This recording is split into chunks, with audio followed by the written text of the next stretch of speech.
Irmãos, vamos abrir a palavra do nosso Deus na terceira carta do apóstolo João. Se você está com a sua Bíblia física, então basta ir lá no livro de Apocalipse e recuar. De trás para frente, Apocalipse, Judas, terceira João. Na semana passada nós expusemos aqui a segunda carta e hoje nós vamos expor a terceira inteira. Nós faremos a leitura na ARA, Almeida Revista e Atualizada. Se você está lendo digitalmente o texto da Sagrada Escritura, você pode regular aí para que a leitura seja fluida e que você acompanhe palavra por palavra o que está sendo lido.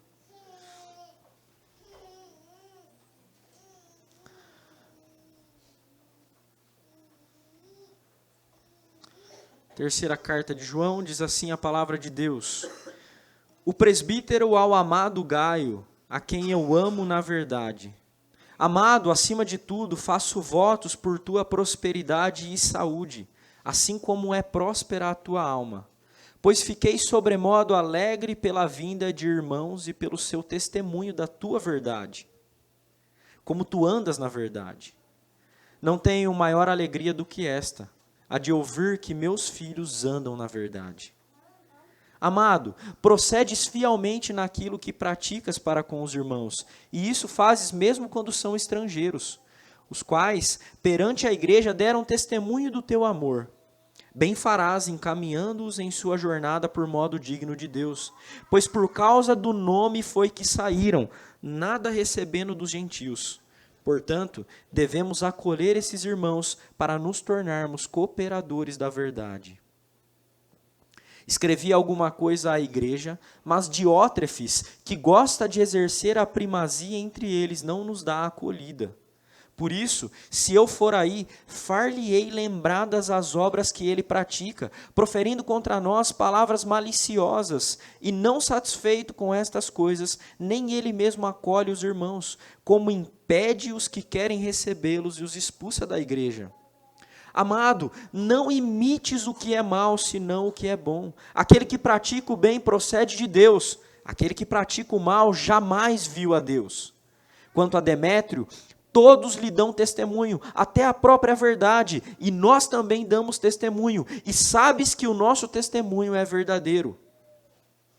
Muitas coisas tinha que te escrever, todavia não quis fazê-lo com tinta e pena, pois em breve espero ver-te. Então conversaremos de viva voz. A paz seja contigo. Os amigos te saúdam. Saúda os amigos, nome por nome. Até aqui a leitura da palavra de Deus. Ó Senhor, nós estamos aqui como teu povo, aguardando ansiosamente que o Senhor fale a verdade ao nosso coração. Porque de quem mais pode vir a verdade de maneira perfeita, senão do Senhor? É o Senhor que, através das palavras do pregador, confronta e encoraja o coração do teu povo, Senhor, para a glória do teu nome. Ó Deus, nós clamamos que mais uma vez o nosso coração seja moldado pela verdade que é a do Senhor. Esta é a verdade, Senhor.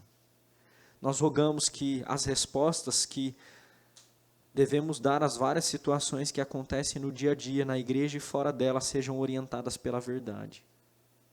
Tu és o Deus da verdade, e assim espera que o teu povo viva na verdade. Ó Deus, nós clamamos que o Senhor fale ao nosso coração nessa manhã, e sabemos que o Senhor assim o faz, por graça e misericórdia, não porque merecemos. O Senhor o faz porque é um Deus que cumpre as tuas promessas e molda o coração do teu povo. O Senhor tem feito isso, Senhor, em mais de 2000 anos de história, e a tua palavra, escrita pelos santos homens do passado, Senhor, falam a homens do século 21. Que essa palavra, Senhor, seja pregada fielmente nessa manhã para a glória do teu nome. Assim nós oramos, em nome de Jesus. Amém. Se você, meu irmão, é um leitor da Bíblia, e se é cristão, deve ser, e conhece um pouquinho das cartas do Novo Testamento, certamente você percebeu que as cartas são respostas aos desafios das igrejas locais. Igrejas têm problemas. E não são poucos. Não são poucos. Como diziam os puritanos, ser incapaz de erros é um atributo inseparável, exclusivo do próprio Deus, o que não se pode dizer de nenhuma outra criatura, nem mesmo da igreja, meus irmãos.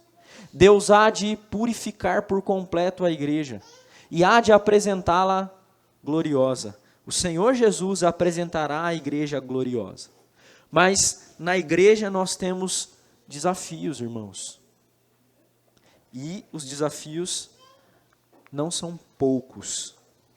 Mas o Espírito Santo não nos deixou desamparados. Pelo contrário, através da pena dos santos homens do passado, dos apóstolos dos primeiros séculos, aqueles que foram autorizados pelo próprio Deus a falar em nome dele. Aquele texto que nós chamamos de Bíblia é o texto que ajuda a moldar o nosso coração, a fim de que nós respondamos aos problemas da igreja, orientados pela verdade. Cada esfera, irmão, irmã, da realidade da igreja local exige uma resposta apropriada. Seja respondendo a uma qualidade da igreja ou respondendo a um problema nela. Nossas respostas sempre precisam ser orientadas pela verdade. É isso que nós veremos em 3 João. Na segunda carta, que nós expomos na semana passada, João estimulou a igreja ao amor e ordenou que eles não recebessem, isto é, que não hospedassem aqueles que não trouxessem a doutrina de Cristo. Segundo João, aqueles que ultrapassam a doutrina de Cristo não são de Deus. Mas agora, na terceira carta, João nos leva a 3 respostas diferentes, a 3 situações diferentes, escrevendo a este homem chamado de Gaio. João responde em primeiro lugar à fidelidade de Gaio, depois responde ao comportamento reprovado de Diótrefes e por fim responde ao testemunho aprovado de Demétrio. Vou repetir para vocês. Na carta, e esse pode ser um esboço da carta para você, João responde, em primeiro lugar, à fidelidade de Gaio. Em segundo lugar, responde ao comportamento reprovado de Diótrefes. E, em terceiro lugar, ao testemunho aprovado de Demétrio. E em cada uma dessas situações, João, o apóstolo, dá uma resposta calcado, apoiado, orientado pela verdade. Para vocês terem ideia, irmãos, nessa pequena carta de 15 versos, que embora tenha mais versos do que a segunda, é menor em termos de linha no texto. A palavra verdade aparece 6 vezes. Uma vez no primeiro verso, 2 vezes no verso 3, uma no 4, uma no 8 e outra no 12. 6 vezes a palavra verdade é apresentada no texto. Porque a verdade orienta as respostas de João e deve também orientar as nossas respostas às situações que nós vivemos na igreja local. Veja, irmãos, nós precisamos aprender a dar respostas apropriadas. Tanto no que diz respeito a ser a resposta certa, como na intensidade certa. As nossas respostas, se orientadas pela verdade, não serão desproporcionais. Elas serão proporcionais, porque são orientadas pela verdade. Nós veremos como João responde a cada uma dessas situações mencionadas. Então fique com a sua Bíblia aberta e acompanhe a exposição que nós faremos do texto. Nesses 8 primeiros versos, João então indica quem é o seu destinatário, é o Gaio, alguém que nós sabemos muito pouco na Escritura. Nós apenas somos informados por João que o Gaio é um homem fiel a Deus. É talvez um líder da igreja, um presbítero, talvez, que está em uma igreja que está passando por alguns desafios, e esse homem prestou alguns serviços aos missionários enviados pelo apóstolo João. E a primeira resposta que o João dá, orientado pela verdade, que nós também devemos dar, é o seguinte: nós devemos, irmãos, estimar aqueles que andam na verdade. Essa é uma resposta àqueles que andam na verdade. Nós devemos estimar aqueles que andam na verdade. O que é estimar? A palavra estimar é bastante ampla, mas ela tem o sentido de ter afeição, apreço. Lembra que nós lemos o Salmo 16 na liturgia? Quem são os notáveis? Quem são as pessoas importantes? São as pessoas do mundo ou são os servos do Senhor? Aqueles que transmitem a verdade. São esses que são aqueles que devem ter o nosso apreço, o nosso amor. O ensino de João ressoa exatamente o que diz o Salmo 16, no verso 3. Preste atenção. João começa se referindo a Gaio como o amado. Já pensou que você está lá no 1º século e você recebe uma carta do apóstolo João, irmãos. E ele te chama de amado. E por que João faz isso? Porque João aprendeu com o Senhor Jesus Cristo. Ele aprendeu a amar uns aos outros, mas especialmente a amar aqueles que são fiéis, aqueles que são notáveis, os santos de Deus. João pratica amor uns aos outros, mas ele consegue, porque é orientado pela verdade, priorizar aqueles que andam na verdade. É isso que João faz. Mas o amor de João por Gaio não é um amor de palavras. Ele é um amor que se expressa em atitudes reais, de zelo pela pessoa de Gaio. Veja o que diz o verso 2. João ora pela prosperidade e saúde de Gaio. A expressão faço votos aqui, irmãos, aí no verso 2, definitivamente não é uma boa tradução.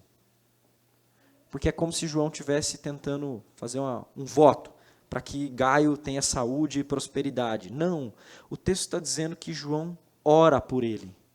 Note como o amor de João, a afeição de João, a estima de João por Gaio, ela é manifesta na sua vida particular de oração. Eu oro para que você tenha prosperidade e saúde.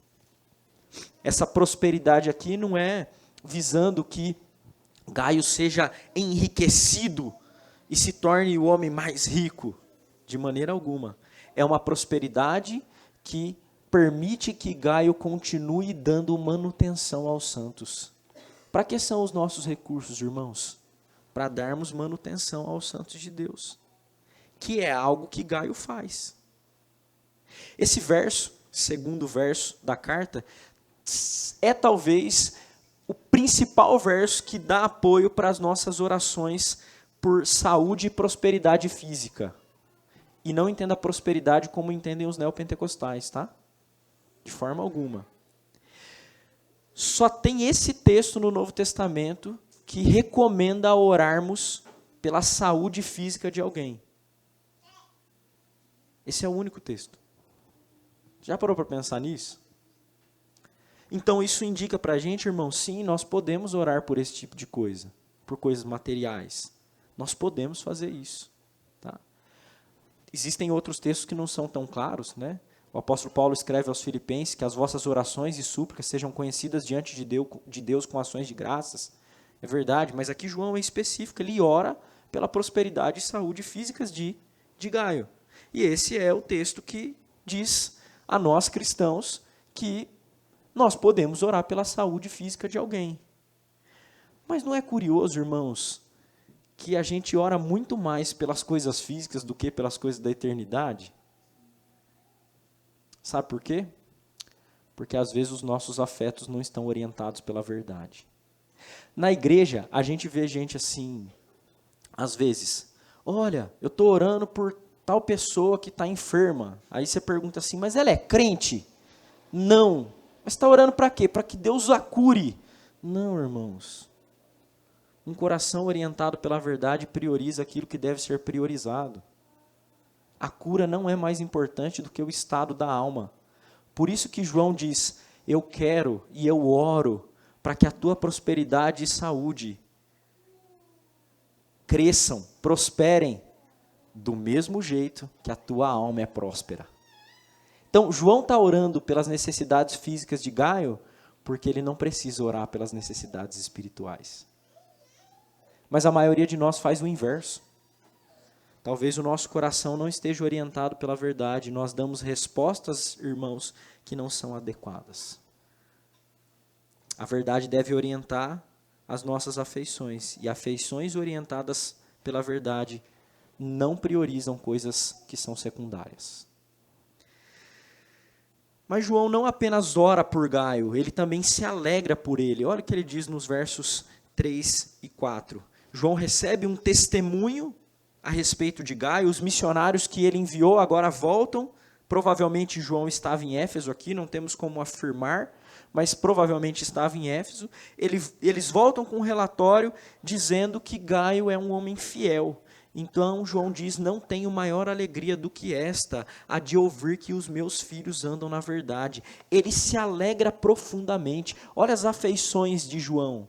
Irmãos, a verdade não é algo que dá manutenção só a como a gente entende e expressa aquilo que nós cremos. Mas a verdade é capaz de mover o nosso coração. Nós nos alegramos com as coisas que alegram o Senhor. A estima de João por Gaio é tão profunda que ele se alegra pela fidelidade desse homem. Mas você fala assim: pastor, eu concordo com isso. Mas você sente isso? Suas afeições, sua estima pelos santos é orientada pela verdade de tal modo que você sente isso? Às vezes, irmãos, nós comentamos na igreja sobre a fidelidade de alguém. Fulano de tal é um homem fiel, piedoso, um exemplo de cristão. A gente às vezes fica todo cheio assim, de fazer elogio, né? Só Cristo. Como se isso fosse piedade, né? Não reconhecer a piedade dos outros, irmãos. A piedade dos outros nos estimula. Olha só, está estimulando até o João, que era o apóstolo. Ele está alegre, ele se sente estimulado. O que a alegria faz? Nos estimula. Quando a gente ouvir que alguém é fiel, isso deveria nos estimular. Mas aí, quando a gente fala, parece que, legal. Legal. Mas conta do pecado de alguém para você ver, como a curiosidade acende. Parece até que a gente se alegra com a queda dos outros. Irmãos, as nossas emoções sempre estarão descompassadas se o nosso coração não for orientado pela verdade. O de João ele é capaz de se alegrar, de ficar entusiasmado com a fidelidade de outros. Sabe por quê? Porque ele sabe que o seu Senhor se alegra em que o seu povo ande na sua vontade. E João se alegra por isso. Olha só, João ora, se alegra, mas olha o que ele diz agora nos versos 5 a 8, se referindo àqueles que procedem fiel e não apenas a Gaio. Ele está, sem dúvida, elogiando a Gaio, mas ele também fala algumas coisas sobre os irmãos a quem Gaio hospedou. Então João começa aí no verso 5 a dizer que o Gaio é alguém que procede fielmente naquilo que pratica com os irmãos. O que ele pratica? Ele hospeda os irmãos. A hospitalidade bíblica, irmãos, é sem dúvida uma ordem. É uma ordem para todo cristão praticar. E essa hospitalidade não é mera hospitalidade de chamar a gente para tomar um cafezinho, tá? É verdade que naquela época as condições exigiam mais isso do que hoje. Mas imagina você receber um ministro na sua casa, um ministro do Evangelho, por algum tempo. Imagina. Isso não é algo distante de nós, vou contar para vocês. Quando o reverendo Pedro, que é um dos pastores da nossa igreja, veio para cá, a casa que era a congregação da congregação de Cosmópolis estava em reforma. A igreja não ia alugar para depois de alguns meses ele ter que sair, pagar multa de aluguel e tudo mais. E o que aconteceu? Irmãos, já que é para a gente elogiar a fidelidade de algumas pessoas, o doutor Aldo, sem titubear, doutor Aldo, que é o nosso presbítero, não, pastor, você vai ficar aqui, vai morar comigo. O Pedro ficou alguns meses lá na casa dele. Talvez você pense, o doutor Aldo, que é um empresário, ele tem a condição de fazer isso. Irmãos, ele não fez porque ele tinha condição. O doutor Aldo, para quem conhece, faria se ele não tivesse tanta condição de fazer. Então, por quê? Porque o princípio cristão da hospitalidade é norteado pelas verdades que são ensinadas sobre a hospitalidade. E diz o autor de Hebreus que alguns, hospedando os santos, receberam até mesmo anjos. E aqueles que recebem os emissários do Senhor estão recebendo o próprio Senhor. Entenda que isso é um privilégio. Isso é um privilégio. E é isso que Gaio faz. Gaio hospedava os missionários e até os missionários estrangeiros. Estrangeiros aqui não é que eles eram de outras etnias. Estrangeiros aqui é que eles eram estranhos a Gaio. Como é o caso do Dr. Aldo, que eu ilustrei para vocês. O Dr. Aldo não conhecia o reverendo Pedro direito. Mas o cara foi morar na casa dele. Entendem? Entendem o coração desse homem a quem João está elogiando? E olha só, ele fez uma coisa boa e João não se furta de dizer. Olha o verso 6. Você fará bem encaminhando os irmãos em sua jornada por modo digno.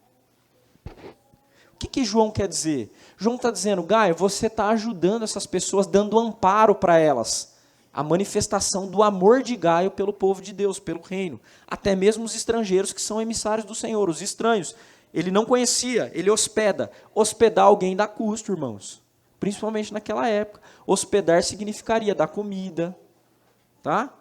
E aí o João está dizendo para ele, olha, Gaio, você vai fazer bem se você enviar essas pessoas de modo digno. Enviar para onde? Enviar para as missões. O que é enviar? Encaminhar os irmãos em sua jornada aqui. É financiar o trabalho dos missionários.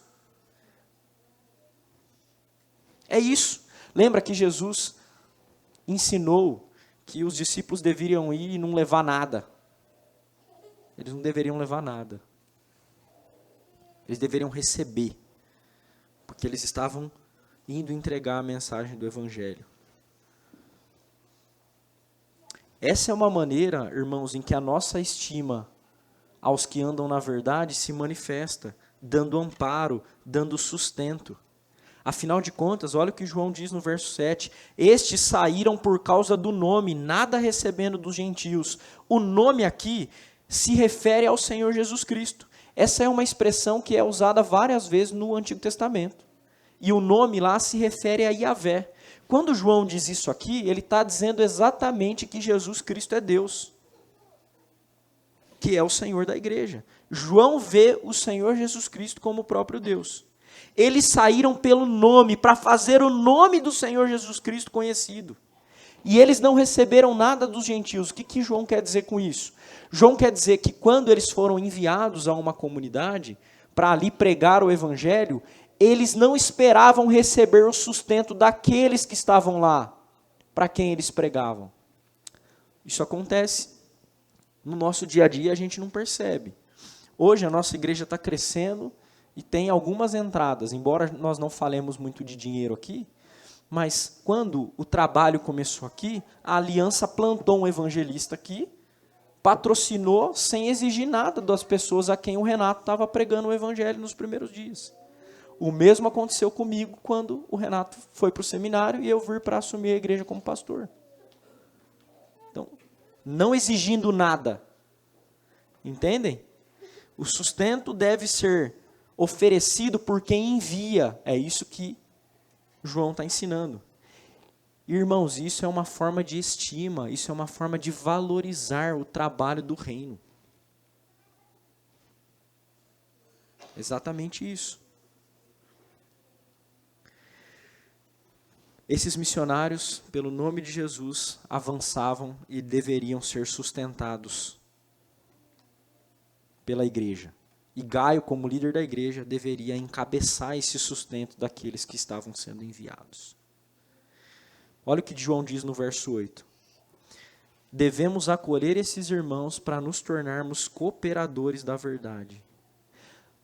Lembram-se de que lá em 2 João, aqueles que recebem na sua casa os que não trazem a doutrina de Cristo se tornam cúmplices de suas obras más. Mas agora, aqueles que recebem os santos de Deus, amparando, financiando o trabalho deles, eles se tornam cooperadores da verdade. Mais ou menos aquilo que nós lemos lá no texto de Mateus 10:42. Aquele que recebe um profeta na qualidade de profeta, recebe galardão de profeta. Aquele que recebe alguém em meu nome, a mim me recebe, disse o Senhor Jesus Cristo. E olha só, para João, a estima por esses homens deveria ser tão grande, o apreço por eles deveria ser tão grande, irmãos, a ponto deles se tornarem mais importantes do que todos os homens por aí.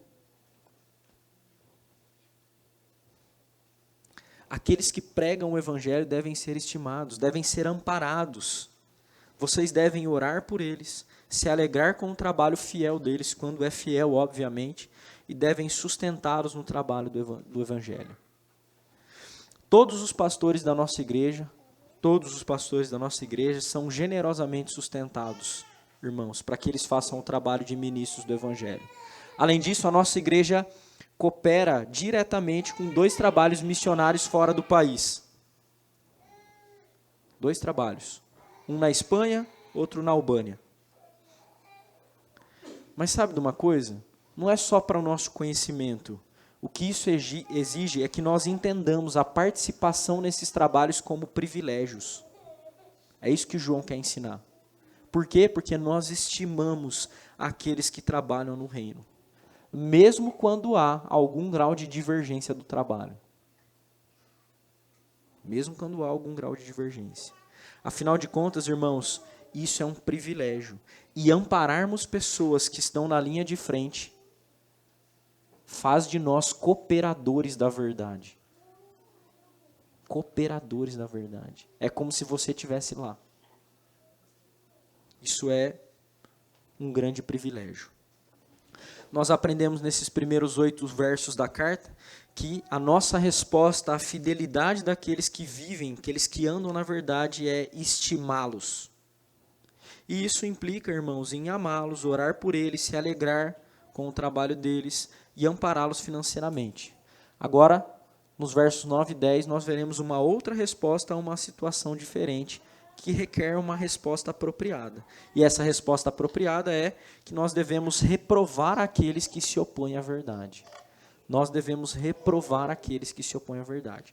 Nós vimos, em primeiro lugar, que devemos estimar aqueles que andam na verdade, e agora nós veremos que devemos reprovar aqueles que se opõem à verdade. Agora João nos apresenta este personagem chamado Diótrefes, que era provavelmente um outro líder da igreja. Ele e Gaio. Como João menciona Diótrefes a Gaio, então entendemos que os dois eram da mesma igreja e talvez havia aí um combate entre eles. Não tem como saber ao certo, mas tudo indica que isso acontecia. O apóstolo começa informando a Gaio que escreveu uma carta à igreja, escreveu algumas coisas, isto é, escreveu uma carta à igreja, mas Diótrefes não nos deu acolhida, é isso que ele diz aí no verso 9. Alguns pensam que essa carta se refira à segunda carta de João, exposta na semana passada, mas nós não temos evidências disso, irmãos. Afinal, parece que a segunda carta foi dirigida a uma igreja com uma realidade próxima, mas não vivendo as mesmas circunstâncias, até porque as cartas foram escritas muito próximas umas das outras, segunda e terceira, dá a entender que João tem escrito isso quase praticamente junto. Então, direcionado a lugares diferentes. Se não, ele provavelmente citaria o nome dos líderes na segunda carta. A carta que ele escreveu à igreja e que talvez Diótrefes tenha ocultado, essa é a ideia de alguns estudiosos, que ele ocultou essa carta aos olhos da igreja, provavelmente levaria o nome de Diótrefes ou o nome de Gaio, que não acontece na segunda carta, portanto é difícil associá-la. Então essa carta mencionada aqui é uma carta que nós não temos conhecimento dela e provavelmente não é a segunda carta. Mas o que João revela nessa não acolhida de Diótrefes à sua carta é que o Diótrefes estava ativamente se opondo ao apóstolo João. Irmãos, ele estava se opondo ao apóstolo João. Nenhum líder de hoje, nem depois do primeiro século, e ninguém no primeiro século tinha uma autoridade como tinham os apóstolos. Naquela altura, irmãos, rejeitar a autoridade do apóstolo João era se opor à verdade da qual ele era uma testemunha ocular. Isso é muito caro. Ele estava se opondo, no final, ao próprio Cristo. E por quê? Olha o que João diz dele. Esse Diótrefes aí é alguém que gosta de exercer a primazia entre eles. O que isso significa? Significa que o Diótrefes queria ser o primeiro. As coisas tinham que acontecer do jeito dele. Ele tinha que ser o centro das atenções. Ele tinha que estar em destaque o tempo todo. Ele não entendeu que Paulo, João, Pedro, Mateus, Marcos e tantos outros entenderam que eles são, na verdade, servos. E, por vezes, deveriam ser lembrados de que são servos inúteis. Nós devemos tomar muito cuidado com aqueles que querem ter a primazia, irmãos, especialmente quando eles querem obter esse destaque à revelia das autoridades estabelecidas por Deus na igreja. Talvez você diga assim, pastor, mas não há nenhum apóstolo hoje mais. Que bom que você pensa assim, é verdade, não há mesmo. A autoridade suprema da igreja é o próprio Senhor Jesus Cristo que governa a igreja por meio de sua palavra. A palavra, então, é quem exerce a autoridade final no nosso dia a dia. Mas quem diz que isso significa que Cristo não governa a igreja por meio de presbíteros e diáconos? Quem disse? Se você é, novamente, um leitor do Novo Testamento, você verá que a igreja foi estabelecida para ser governada por presbíteros e diáconos. O primeiro concílio da igreja, lá em Atos capítulo 15, é a reunião de quem? Dos apóstolos, que reúnem os presbíteros e diáconos, que são os líderes por meio de quem Cristo governa a igreja. Mas a autoridade deles não é que nem a autoridade dos apóstolos, com certeza não é. A autoridade dos presbíteros e diáconos é o que nós chamamos na teologia de autoridade declarativa, não legislativa. Eles não legislam, eles apenas declaram a verdade da Escritura. A autoridade suprema é a autoridade da Escritura. Tá, pastor, então esses homens são falhos. Certamente são falhos. E sabe de uma coisa? É seu dever se opor a estes homens se eles estiverem andando fora da verdade. É seu dever. Mas sabe de uma coisa? Você precisa estar assegurado de que a verdade está a seu favor. Pois se você for encontrado lutando contra um presbítero ou um diácono que anda na verdade, você estará lutando contra o próprio Deus. Entende a seriedade disso? Eu não quero que vocês tenham medo de se opor à liderança. Não. Vocês têm que ter medo de se opor injustamente à liderança. Isso sim. Porque se opor injustamente à liderança é se opor ao próprio Cristo. Porque ele governa a igreja por meio de líderes. É o que Diótrefes estava fazendo. E Diótrefes tinha uma clareza ainda maior. Irmãos, imagina rejeitar uma carta do apóstolo João. Que nem diz o pessoal aí, né? E a gente poderia dizer a Diótrefes, Diótrefes, quem é você na fila do pão?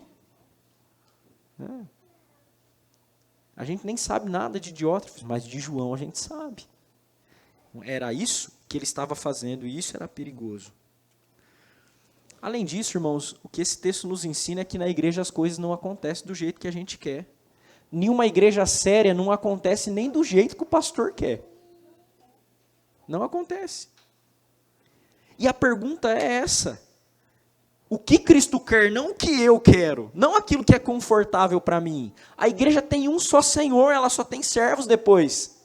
E esse só Senhor é o Senhor Jesus Cristo. Nem os líderes e nem os membros podem legislar. E às vezes é curioso, irmãos, que as pessoas, elas querem que a igreja seja do jeito que elas querem. Elas querem. Elas querem moldar a igreja. Não, irmãos. A igreja é moldada pela vontade do Senhor Jesus Cristo. Ela é. O que importa é o que ele quer, não o que nós queremos. Mas o Diótrefes era alguém que era desse jeito. Ele queria as coisas do jeito que ele queria. Por que isso é importante, irmãos? Porque Diótrefes era um líder, talvez um presbítero. Embora João não mencione aqui, é muito provável. Em virtude da proeminência dele na igreja, ele era um líder destacado. E daqui uns dias, nós vamos escolher presbíteros na nossa igreja. E que tipo de homem vocês precisam escolher? Homens que valorizam em primeiro lugar não os desejos do seu próprio coração, mas a vontade de Cristo. Homens que apresentam soluções para os problemas da igreja orientados pela verdade de Deus e não pelos pensamentos do seu próprio coração. Homens que se submetem à vontade de Deus e não que querem fazer a sua vontade valer. Homens que brigam pela palavra de Deus e correm risco de serem chamados de arrogantes por causa da firmeza do Evangelho. E que não querem ser o centro das atenções. Homens que querem que Cristo seja o centro das atenções e não que eles sejam o centro das atenções. A história de Diótrefes nos ajuda a responder apropriadamente àqueles que se opõem à verdade. Não eleja esses como oficiais na igreja. O que você tem que fazer? Confrontar esses. É o que João diz no verso 10. João diz que ele proferia palavras maliciosas contra ele, e não satisfeito com essas coisas, nem ele mesmo acolhe os irmãos, como impede aqueles que querem recebê-los e expulsa na igreja. Note como o Diótrefes é alguém autoritário. Ele não recebe os enviados do apóstolo João, ele impede que a igreja receba estes, e, além disso, expulsa os enviados de João. E o João vai fazer o que com ele? O João vai deixar passar? Não. O João diz, se eu for aí, é o que ele quer. Olha o texto aí no verso 10. Eu farei lembradas as obras que ele pratica. O que João está querendo dizer aqui? Que João vai confrontá-lo face a face, pessoalmente, irmãos. E olha que curioso, o confronto, isso é uma coisa diferente da segunda carta. Lá o problema era doutrinário, aqui não é doutrinário, aqui é moral. O confronto que João fará é um confronto moral. A conduta de Diótrefes é uma conduta reprovada. Eu farei lembradas as suas obras. E as suas obras más requerem confrontação. Por vezes nós somos hábeis para discutir doutrina, o que não é necessariamente ruim. Acho que a gente tem que discutir doutrina mesmo. Mas quando se trata de uma reprovação pessoal das falhas de caráter que estão em evidência, irmãos, nas pessoas, a gente se acovarda. E aí a gente escolhe até mesmo um caminho pecaminoso, que é falar para o coleguinha do lado sobre as falhas de caráter do outro. Mas a gente não tem coragem de confrontar. Não é isso que João está dizendo aqui. João se opõe àqueles que se opõem à verdade. A postura de João não é uma mera discussão. Ele não vai lá para discutir com Diótrefes. Ele vai lá para mostrar linha por linha que Diótrefes está fora da verdade. Não são acusações vazias, mas evidências concretas da reprovação deste homem que está se opondo à verdade de Cristo. É claro, irmãos, que às vezes a firmeza pode ser confundida com o autoritarismo. Mas esse aqui não era o caso de Diótrefes, de forma alguma. Se as nossas respostas às situações que acontecem na igreja forem, de fato, orientadas pela verdade, nós saberemos distinguir firmeza de autoritarismo. Alguns não sabem. Talvez você queira que a igreja seja de um jeito e quando você vai falar isso, o pastor ou algum líder fala assim, não vai dar certo. Isso já aconteceu na nossa igreja. Já aconteceu. Pastor, nós precisamos ter culto infantil. Não teremos culto infantil. Firmeza pode ser confundida com autoritarismo. Mas se o nosso coração for orientado pela verdade, a gente saberá fazer a distinção entre autoritarismo e firmeza. Além disso, irmãos, nós também saberemos distinguir maledicência de confrontação. O que João está fazendo aqui é afirmando, eu vou aí e vou confrontar o Diótrefes. Não é maledicência. Mas às vezes nós preferimos falar mal do coleguinha do lado do que confrontar as falhas do caráter dele. Um coração orientado pela verdade sabe distinguir entre maledicência e confrontação. Com muita clareza. Nós precisamos ter coragem de reprovar os que se opõem à verdade, irmãos. Porque isso é uma obrigação, é santo e agradável, é o que João está fazendo aqui. É claro que a maioria de nós não viveu essa realidade na dimensão que João está vivendo aqui. Mas isso deve orientar a nossa conduta na igreja local, sem dúvida. Nós não podemos esquecer disso. Tá? Então nós aprendemos duas coisas já a responder às situações particulares aqui. A primeira nos versos 1 a 8, que nós devemos estimar aqueles que andam na verdade. A segunda agora, devemos reprovar os que se opõem à verdade. E a última, nos versos 11 a 15, é que nós devemos aprovar aqueles que são reconhecidos pela verdade. Então não é só reprovar os reprovados, é aprovar os aprovados. Agora João nos apresenta então uma terceira situação e apresenta um terceiro nome, um personagem aí chamado Demétrio. Ele vai fazer isso lá no verso 12. Existe um Demétrio que é mencionado em Atos, mas muito provavelmente não seja o mesmo Demétrio que aqui é mencionado. Mas antes de apresentar o próprio Demétrio e a situação, o João vai dar mais uma ordem aí a Gaio. E essa ordem é, no verso 11, amado, não imites o que é mal, senão o que é bom. Então, a quem João está se referindo? Ele está se referindo a Diótrefes. O comportamento dele não deve ser imitado. Mas o de Demétrio e o dele mesmo, de João, devem ser imitados. É isso que ele vai falar depois. É isso que ele quer dizer citando Demétrio. Olha só, para não imitar o mal, irmãos, o Gaio precisa aprender a distinguir o que é bom do que é mal. E na igreja muitos crentes não sabem discernir isso. Por quê? Porque não são orientados pela verdade. O discernimento é essencial. É por isso que João está dizendo aqui, aquele que pratica o bem procede de Deus, e aquele que pratica o mal jamais viu a Deus.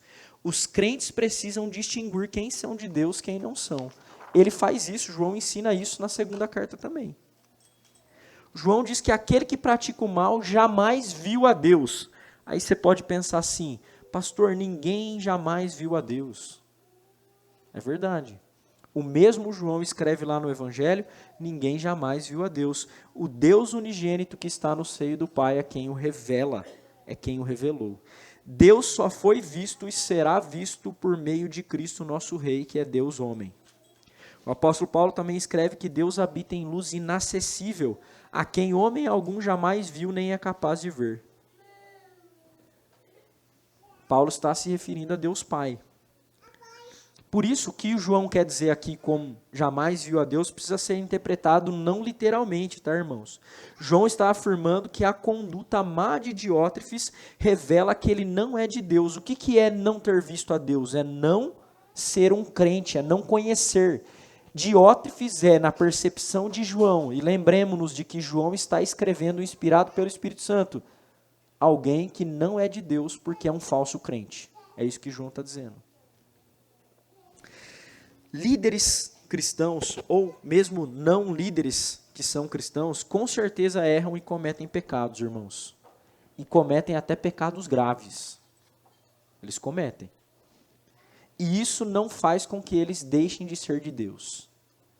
Tá? Então, não é que uma pessoa não é de Deus porque ela cometeu um pecado grave. Não. O que João está dizendo aqui é que Diótrefes dá um passo além. Ele não apenas tem uma conduta moral reprovável, ele está usurpando o trono de Cristo. Nenhum líder cristão, os que erram, usurpam o trono de Cristo, irmãos, como fazem o Papa de Roma e alguns líderes evangélicos que estão por aí. O trono pertence apenas ao Senhor Jesus Cristo. Se a nossa visão da verdade estiver orientada, a gente vai saber aprovar o que é bom e reprovar o que é mal. Mas por vezes a gente não sabe a diferença. Então, João não está dizendo que aquele que peca não é de Deus. João está dizendo aquele que usurpa o trono de Cristo não é de Deus. Esse pratica o mal. Não imites a esse. Então é isso que ele está dizendo a Gaio. Saiba aprovar o que é da verdade. Saiba aprovar. Como eu aprovo o que é da verdade? Agora João no verso 12 começa a falar de Demétrio. Alguém que, segundo João, todos dão testemunho, até a própria verdade, e nós também damos testemunho. E aí ele diz para para Gaio, e sabes que o nosso testemunho é verdadeiro. Demétrio provavelmente foi um homem caluniado por Diótrefes. É por isso que ele está aqui presente na carta. Não se justificaria se fosse algo diferente disso. Então, provavelmente alguém caluniado por esse homem. Talvez alguém que tenha levado aquela carta que nós vimos e que foi rejeitado e expulso da igreja por Diótrefes. Então nós podemos até conjecturar, irmãos, não dá para asseverar que foi isso, mas é provável que Diótrefes tenha expulsado Demétrio da igreja e falado alguma coisa mal dele para justificar por que ele não pôde trazer a carta, ou falar, ou ler a carta do apóstolo João. É provável, não tem como a gente dizer que isso exatamente aconteceu. Mas o João está dizendo para Gaio, Gaio, esse homem é alguém de quem a própria verdade dá testemunho, e eu dou testemunho dele. João está defendendo alguém que a própria verdade está a seu favor. É claro que o testemunho apostólico de João aqui deveria bastar, mas João, como um judeu, segue a premissa de 3 testemunhas. Então, a própria verdade dá testemunho dele. Olha só que coisa. E nós damos testemunho dele. E todos dão testemunho dele. É isso que ele está dizendo nesse texto. Irmãos, a verdade que orienta a nossa visão é o Evangelho de Jesus Cristo, que testifica que nós somos perdoados e estamos sendo santificados. Às vezes, o próprio Evangelho dá testemunho das nossas más obras. E às vezes ele dá testemunho das nossas boas obras, das nossas obras justas. Nós podemos viver santamente e ter um testemunho verdadeiro, e ter o testemunho da verdade, porque o Espírito habita em nós. Demétrio não é alguém nem tão conhecido da igreja, mas é alguém da igreja do primeiro século. Mas é alguém de quem a verdade dava testemunho, diz o apóstolo João. E hoje não é diferente, há homens a quem a própria verdade testemunham. E o Senhor Jesus nos ensinou isso, irmãos. Você julga a árvore pelos frutos que ela dá. Demétrio provavelmente era alguém cujos frutos eram frutos verdadeiros. Mas sabe de uma coisa? A gente se furta de defender aqueles que são aprovados às vezes. Se furta. É mais fácil quando alguém vem falar mal de alguém, que você ou fique quieto se não concorda, ou você começa a falar junto. E até entendo a tendência do nosso coração, mas defender aqueles que são da verdade é algo que está em desuso hoje, irmãos. E o próprio João está defendendo. O apóstolo está saindo em defesa de alguém. Quantas vezes você saiu em defesa de alguém? Quantas vezes? Eu tenho certeza que você tem história para contar, que você já falou mal de alguém. Mas sair em defesa de alguém, você lembra alguma vez que você fez isso? Demétrio era alguém que, se uma pessoa orientada pela verdade ouvisse alguém falar alguma coisa dele, caluniando, seria defendido pelos seus. Irmãos, à medida que a nossa igreja cresce, as pessoas vão falar mal. Ou mesmo sem crescer, vão falar mal. E às vezes vão falar mal de coisas que é verdade. E aí a gente não tem como defender mesmo. Mas às vezes vão falar mal daquilo que a gente ensina. Então não se cale, defenda a verdade. Não se trata meramente de defender pessoas. Se trata de defender a verdade que elas carregam. João não está fazendo mera defesa de Demétrio, ele está fazendo defesa da verdade que ele carrega. Entenda que defender, às vezes, algumas pessoas cuja verdade dá testemunho, é defender o próprio Cristo. Entenda isso. Não seja covarde, irmãos. Às vezes nós fazemos como Pilatos. Sabe como a gente faz? A gente lava as mãos. A gente diz assim, esse homem é inocente. A gente diz isso para nos inocentar. Né? Pilatos não aprovou Jesus. Ele apenas não reprovou. Não reprovar não é a mesma coisa que aprovar, tá, irmãos? Não reprovar quando você ouve alguma coisa e você diz assim, não concordo. Mas o aprovar de João aqui é dar defesa da verdade, não faça que nem Pilatos. A maioria de nós se acovarda às vezes. A gente lava as mãos. Irmãos, como nós ouvimos no domingo passado, nós estamos numa guerra pela verdade. Nós precisamos defender a verdade. E perceba, eu não estou dizendo para vocês se tornarem haters de internet. Ali todo mundo é brabão. Né? O quanto você está se preparando para articular uma defesa real da verdade de Jesus Cristo, do Cristo que você defende. O quanto você pode dar resposta, razão da sua fé, que é o que o apóstolo Pedro fala lá na sua carta. O quanto você pode fazer isso? O quanto você é capaz de sair em defesa de alguém que prega a verdade, a fim de proteger a verdade, que anuncia quem é o próprio Cristo. Nós precisamos aprovar aqueles de quem a verdade dá testemunho. Nos 3 últimos versos, 13 a 15, irmãos, da carta, o João saúda a Gaio e diz a Gaio que ele deve saudar os amigos da igreja nome por nome. Curioso que João usa a palavra amigo aqui, né? Amigo não é menor do que irmão, mas talvez essa troca, João pretendia chamar a nossa atenção. O que será que ele queria dizer? Talvez ele quisesse nos ensinar que nós precisamos aprender a distinguir amigos de inimigos. Talvez seja isso. Diótrefes não era amigo. Não era, irmãos. Demétrio era. Sabe de uma coisa? Não existe amigos fora da verdade. Existe uma ilusão. Nós só temos amigos de verdade. Aprenda a distinguir amigos de inimigos. Como disse certa vez o Paul Washer, os teus verdadeiros amigos são aqueles que vão acabar com a tua festa. São aqueles que serão capazes de confrontar você. De dizer que você está errado. Esses são os teus verdadeiros amigos. Não seja que nem o rei Ezequias, que não soube distinguir amigos de inimigos. Lembre-se de que o rei Ezequias recebeu uma comitiva da Babilônia e foi lá todo felizinho mostrar todo o seu tesouro. Não soube distinguir amigos de inimigos. Mas aqueles que são orientados pela verdade, irmãos, eles sabem distinguir. Eles sabem distinguir. Não se esqueça disso de maneira alguma.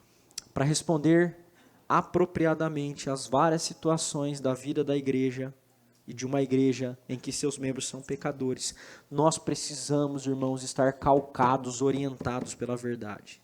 Se nós aprendemos com João, então nós vamos ter estima pelos que andam na verdade.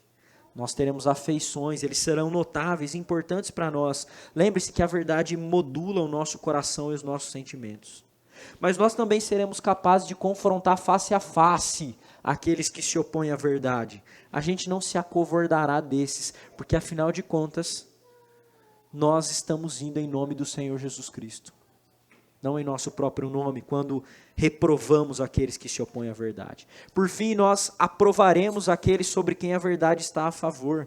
Nós aprenderemos a distinguir amigos de inimigos, o que muitos cristãos hoje não sabem distinguir. Não sei se você reparou, mas 3 João, irmãos, 3 João não cita o nome de Jesus nenhuma vez. Nenhuma vez. Curioso, né?